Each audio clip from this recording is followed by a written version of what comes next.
If you follow me on Instagram, then you know this is my favorite hat.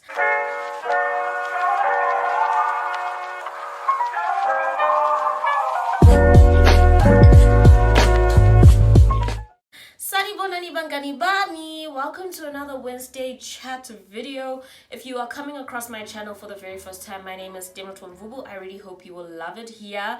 We are all about self-development, self-improvement vibes and vlogs, and this is called Wednesday Chats. If you are a returning subscriber, hope y'all like my hat. Today's chat is actually really good. I feel like we should have had today's chat a lifetime ago. Adulting 101. 5 ways to survive this era. It's a lot. This era, this adulthood thing, I'm not sure if this is the one we signed up for, but since we are here, there is a cheat code. So this week's video, I will be sharing 5 ways to actually survive this era. And if you have not yet subscribed to my channel, this is an opportunity. This is an opportunity before I judge you even further, because most of y'all are watching from outside of the club and I really don't know what's up with that. So hit that subscribe button, also click that like button, give this video a thumbs up, hit the notifications button as well so that you get notified every time I upload a new video, even if it's not just Wednesday chats, just like the vibes and the vlogs. And then without further ado, let's get into this video. First thing is stay and slay in your lane. Absolutely kill it where you're at. There's no traffic in your lane. In your lane, you check. It's just you doing you and what you enjoy doing. And we say it a lot when we like stay in your lane, but we never really say slay in your lane, because you can stay in your lane and be comfortable in it. No, your lane is not for you to be comfortable. The pavement is safe and all, but flowers don't grow there. If you want to be a flower, you gotta move off the pavement. We are hyper exposed to everyone's life. We know who's doing what, when, with who, and why. And it kind of makes us compare ourselves a lot with other people, their milestones, their journeys. But you are on your own unique journey. And no one can do what you do. So once you start to recognize that no one can do what you do, it becomes easier to slay in your lane. The second thing is develop a morning routine. I find it absolutely shocking the number of people who get up and go in the morning. Like, you need to be out of the house at 7, so your alarm goes off at 6. And the minute the alarm goes off, you out of bed, in the shower, in the kitchen, prepping the lunch, doing yada yada yada, God knows what, and then you're out the house. And now you're wondering why you're so cranky, why you're having a bad day, only for you to return back home later that evening, cook dinner, go back to bed, and in the morning it starts again.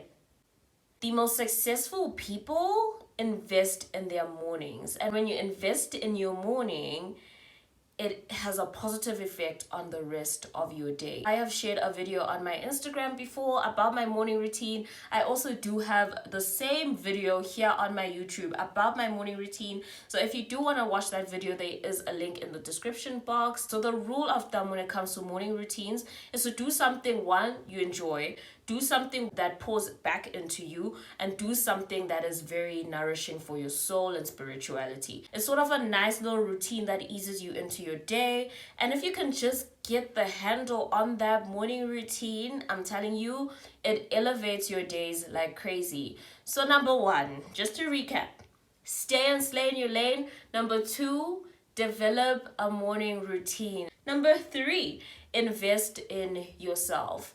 So investing in yourself can be anything that can move you towards becoming the best version of yourself. So this is doing self-care. This is picking up a course, paying for that online course, reading a book, listening to a book, anything that can nourish you and actually feed you mentally, emotionally, and just elevate you from where you were before you actually did that thing. Please do it. I recently completed an online course, Educated Girls Worldwide. Anyways, guys, I did my online course through Get Smarter, and I had been eyeing it for quite some time. I'd been eyeing the platform for quite some time, but every time I was looking at those prospectus and the course fees, it was just like, I don't have this kind of money. But I'm so thankful to God, because I'm really at that place in my life where I can afford to financially invest in myself, and we thank God for that. And this year I was just like, it's enough, sis, it's enough. you're not getting any younger. Money can always make itself back. Uyasebenta wena, and this is for you. This is for your future. This is for who you're becoming. And this is like a bigger picture for you. So, I'm swipe penny, guys, and I paid for that course. And now that it's done, I really feel good. Apart from having learned something new, I really feel good that I actually took the time to invest in myself. And it was late nights, it was early mornings, it was sacrificing a lot, it was reading modules during my lunch breaks at work. It was just a lot. I'm not saying necessarily you need to take an online course or a course or whatever or go back to school. I'm not necessarily saying that. But if you know that there's something that you can do to pour into yourself and invest into yourself a little bit more, I encourage you to do it. Even if it's not the stuff that needs the finances, read that book, listen to those podcasts. Just do something today that your future self will be super, super thankful for. And then the fourth thing, that rhymes. Thankful for. Number 4, the fourth way, create and stick to a budget. We cannot be out here winging our finances, and I don't mean to attack anyone because it's easy to create a budget. It's super hard to stick to it. Now, there's lots of templates online. You could literally Google budget spreadsheet template for free or whatever, or you can just go to Google Sheets and create your own template. So, because I'm a nice person, I'm a super nice person, I have a budget spreadsheet in one of the links below in the description box, which you can use to sort of get you started in creating your own budget. It helps you map out firstly your income and then also map out your monthly expenses. It calculates how much you're spending, how much you spend, how much you have left over, because the most important part of creating the budget is actually tracking if you're sticking to it. And how you can stick to the budget, guys, if you need to tweak your lifestyle in any way, shape, or form, then do that. There are some things you will notice once you start creating your budget, that there are things you are spending your money on a monthly basis that you don't really need to be spending your money on. And the great part about it, when you know better, you can do better. So for the first month, yes, it will be a bit tricky. You'll be filling in the numbers. You might go into a bit of a deficit. Notice how you're probably splurging too much on KFC, because that's how that's how we arrived here. The fourth thing, guys, create your budget. Absolutely create your budget. And then lastly, number 5, guys, one income stream is not enough. I'm not sure if you've noticed how the cost of living is increasing and there's like inflations, and are we in a recession? Is this the Great Depression again? What is going on? Why is everything so expensive? Why is everything costing money? I realized how life gets easier when you have an income to supplement an income. I really do encourage people to have more than one income stream. And as the Adulting 101 way, please build income streams. So you're probably wondering, where do I even start? I don't have money to start a business and all of that stuff, which is all pretty valid. Not all businesses will require a lot of capital at the start. So what I would advise you to do is to just do a SWOT analysis of yourself.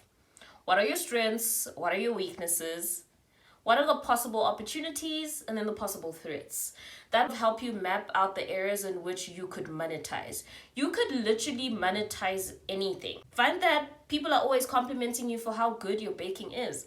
Start a mini baking business. For me, people were always encouraging me on how lovely I sounded. So I became a voiceover artist. That's really not how it happened, and that's a story for another day. But literally, I monetized my voice. And trust me, after that SWOT analysis, you will have an idea of the possible income streams you can build to supplement your current income. And that is it for me. That was 5 ways for Adulting 101. If you did enjoy this video and you have not yet given it a thumbs up, please give this video a like, guys, and subscribe if you haven't already. It is absolutely free. Remember to come back every Wednesday, or at least 3 Wednesdays a month. We do this thing called Wednesday chats, and I really love that you guys are engaging with this content. I really appreciate your support. To the ones that are not yet following me across my social media platforms, I am on Instagram, Twitter, and Facebook The Village. I do have all those links to my different accounts down in the description box. Don't forget you can grab yourself a free budget spreadsheet in the description box as well. And thank you so much for watching, guys. This was fun. We should do this again next week, same time, same place. Cool.